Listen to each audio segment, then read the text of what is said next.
So I need your help.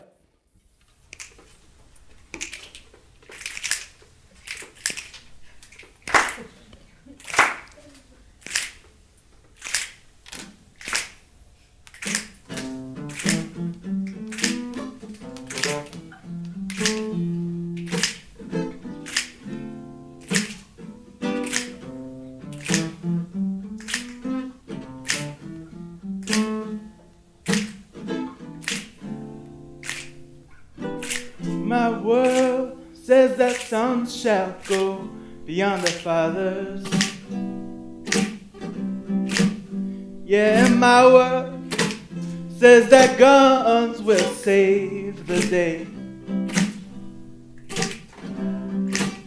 Yes, my world says we should fear the other. And my world fears there is no other way.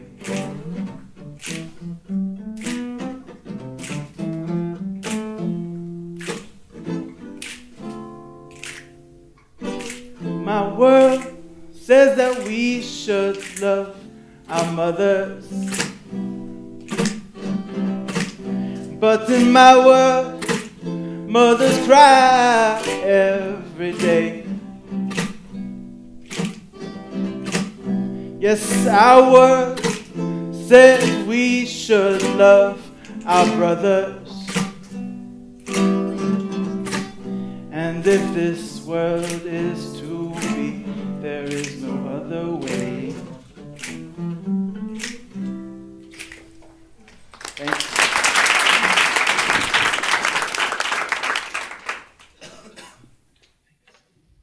So now you've known me for about a minute and 58 seconds. I wonder what you can tell about me. Am I a trustworthy person? Am I violent? I've seen countless Israeli, Palestinian, German, Egyptian, Jordanian, American, Indian, Pakistani, and Afghan kids step into a room, pick up some instruments, and within moments uncover sides of each other that no other form of communication can achieve. So I'd like to share a few more of the reasons why I believe in music's power to transform conflict and to help us build a safer, gentler, and more just world. Our world is broken. By 2050, there could be as many as 1 billion climate refugees. Today, we're barely able to handle 60 million refugees worldwide. Where will 1 billion go? So more urgently than ever, we need to build a global culture of trust, respect, and compassion for people who are different than us. In about 3 months, I'm going to become a father, and I need the world to be a safer place for my son and for all of your sons and daughters and future sons and daughters. So how do we get the Earth's 7 billion people to start seeing and treating each other as equals? The good news is that thanks to the last 60 years of research and practice, we have tools, clear tools, to reduce prejudice and to build trust, to build respect. The recipe has 3 basic ingredients. The first is to unite people around a common purpose. The second is to engage them in a sustained and ongoing dialogue. And the third is to ensure equality between these participants. So, these tools have had a profound impact on me, on the hundreds of students I've worked with in different conflict regions, and I believe have a potential to transform our entire planet. So from the time I could walk, I was carrying a mini guitar, putting on fake concerts, and dreaming of one day becoming a musician. At 16, I joined an organization called Operation Understanding, and along with a cohort of other Black and Jewish teenagers, I explored the history and the current reality of racism and civil rights in the United States. And through this sustained dialogue and this ongoing, this united towards this common purpose, we became aware of the segregation, of the inequalities, of the injustices that still face our society. And as a hopeful young musician, I dreamed that one day I'd find a way to use music to heal these divides and dismantle hatred. So for the last 6 years, I've directed an organization called Heartbeat. We unite Israeli and Palestinian youth musicians through their common passion to write music, to engage in a sustained, ongoing dialogue about the realities they face, enabling them to raise their critical consciousness. And when they're ready, we help them amplify their voices to influence the world around them. So Heartbeat first began with this ensemble of courageous young musicians in January 2008, overcoming the segregation, the violence, and the prejudice that plagues their communities. These young musicians from Israeli West Jerusalem and Palestinian East Jerusalem met just about every week for 9 months. And on September 21st of that year, they gave their first performance to a crowd of 300 Palestinians, Israelis, internationals. They sang their hearts out, expressing their frustrations, their pain, and their hope. The event was covered by probably half a dozen news outlets, most of whom wrote enthusiastic articles published in the back page of the art section of their newspaper, which for a peace program or any sort of good news, we understood was a huge success. And we knew we couldn't stop there. But the next day, I was walking across the border from West to East Jerusalem to pay our sound man from the night before. And all of a sudden, I hear sirens and shouting and ambulances rushing by. One man had committed a violent act and had quickly consumed everyone's attention. For the next few days, this scene dominated the headlines on CNN, the BBC, and every major news outlet in Israel, Palestine, and around the world. How could we let one man's violent act so powerfully outweigh the act of hundreds the night before, or of 9 months of cooperative action by those courageous young musicians? When the media and our education systems focus on darkness, we are left feeling that things will never change, that we have no power, and we should remain afraid and hateful. As a society, we've wrongly empowered the outliers. So from that day forward, I understood that music held one of the few and most powerful tools to amplify the voices of the silent majority. Of course, we've got a lot of work to do. In the last 20 years, less than 1% of the Israeli and Palestinian public has come together for a meaningful, ongoing, respect-building experience. No wonder we feel dominated by this tidal wave of distrust and hatred. When Muhammad, one of Heartbeat's Palestinian musicians from East Jerusalem, would return home from his Heartbeat experience, his friends would criticize him for playing music with Israelis. But because Muhammad was engaged in an ongoing encounter, ongoing meetings with his Heartbeat bandmates, and because they were committed, united towards this common purpose, this common goal of recording and performing their music, and because Muhammad knows how powerful his voice is within Heartbeat, he stuck with it. And about a year later, some of those friends joined our programs and have been a part of our community ever since. It just goes to show how difficult it is for seeds to grow when the ground is toxic. But with enough opportunities to develop, the seeds will grow. And I believe that when enough people have experiences like Muhammad's, we will reach a tipping point, and that trust and respect will become unstoppable. In the last 6 years, more than 100 musicians have participated in Heartbeat programs. And across the board, they experience a profound transformation in their attitudes towards the other side, like Dana, who, as a young Israeli female, was taught never to look a Palestinian man in the eye if she were to pass one in the street, for fear that he might harm her.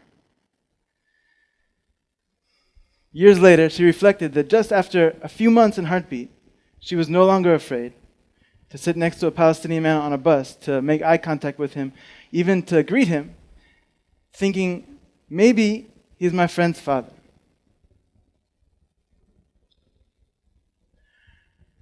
Heartbeat musicians also experience a profound sense of agency and responsibility to stand up for justice, like Moody, a 19-year-old Palestinian rapper from Haifa, who uses Heartbeat stage to share his struggles and to be a voice for the people in his community who haven't had this opportunity to share their truth with such a large audience. Heartbeat's audiences also experience a profound transformation. Psychologists refer to this as parasocial contact, wherein by witnessing the positive intergroup relationship of others, we are known to decrease our prejudice, to improve attitudes towards another, and to build trust. Heartbeats perform for over 8,000 people in Jerusalem, Haifa, Jaffa, Bethlehem, Berlin, and across the US. And we see this at almost every performance. Just recently, we were performing in Boston. And after the performance, a young Palestinian man came up to us after the show. He came up to the Israeli members of the band. And he said to them, "Throughout my life, I've never met an Israeli who wasn't wearing a military uniform, who wasn't holding a gun and occupying me. For the first time, I see Israelis who believe so deeply in peace and in justice. You opened my mind and you've given me so much hope." We believe so deeply that music holds this power to bring respect and understanding to a critical mass. Our most popular music video to date is called Bukra Fi Mishmish, which loosely translates to "Pigs Are Flying." The song was filmed and recorded on a rooftop in Jaffa by just 7 musicians. But its message of cooperation, respect, critical reflection have been witnessed, have been experienced by 50,000 people worldwide, and the number is growing. News reports of the work that these young musicians are doing have reached millions, and this is just the beginning. So I could go on all day about myriad other reasons why I believe in music's power. I'd like to share one more idea. My colleague Mark Smulian and I identified 3 core behaviors that we use in music to create great music, hopefully, and to build our community. We believe these same 3 tools form the basis for any thriving community. They are respect, listening, and responsibility. We need to respect each other as equals. We need to listen to ourselves and make sure we hear everyone else's voices. And we need to do our job. We need to show up on time, play in tune, play on time, and make sure that we're speaking from the heart, that we're being courageous and taking risks to tell our story from the heart. And we know that when we do all of these things together, our song flourishes. So I'd like to teach you all a song. It's my new favorite song. I'm hoping one day the entire world will sing it with us. We'll start here today. And my hope is that by experiencing a bit of this song, you'll have a taste for music's power to bring people together. So maybe if you'll join me over here. The words are very simple. We refuse to be enemies. So over here will be the bass drum. Okay? Like this, please.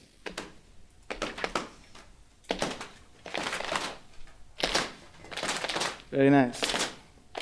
Lock in. Listen. Very nice. Keep it up. Keep going. Okay, out here, we're going to be the snare drum. Boom, boom. Boom, boom, boom. Nice. Beautiful.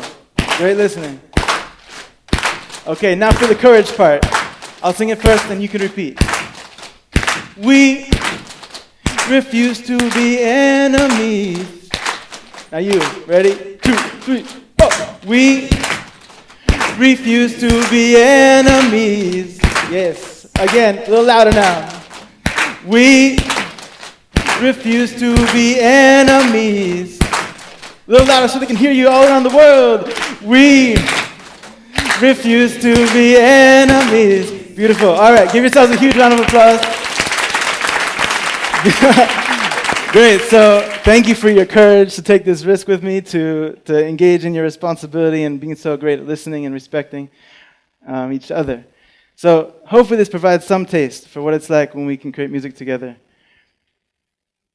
What do we know? People all around the world want the same basic things: freedom, safety, and dignity.